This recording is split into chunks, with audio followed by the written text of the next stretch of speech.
দাদা জোর করলো বলে দাদার বিয়েতে তো চলে আসলাম, কিন্তু প্যান্ডেল দেখে মনে হচ্ছে অত একটা ভালো করেনি, সবকিছু শর্টে করে দিয়েছে।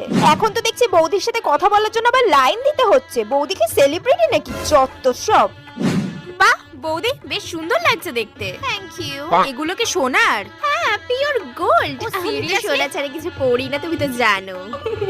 আমি আবার জাতা জিনিস পড়তে পারি না। ও সোনা ছাড়া পড়ে না নাকি? আমার মুখে মুখে তর্ক করে, তাই না? সব কথা গিয়ে এবার মায়ের কানে লাগাবো, তারপর বৌদিকে আচ্ছা করে দেবে। কি রে, বৌদিকে দেখলি? হ্যাঁ দেখলাম। কি আর বলবো বলো তো, আমার ভোলা ভালা দাদাটাকে পটিয়ে নিয়েছে বলে। না হলে এই মেয়ের সাথে কি আর বিয়ে দিতাম? চলো দেখি কি খাবার দাবার করেছে। দূর, কিছুই সাজানো ভালো হয়নি। দাদা যেখানে বসবে সেই জায়গাটাও ভালো করে সাজায়নি। মাকে ফোন করে সব বলতে হবে।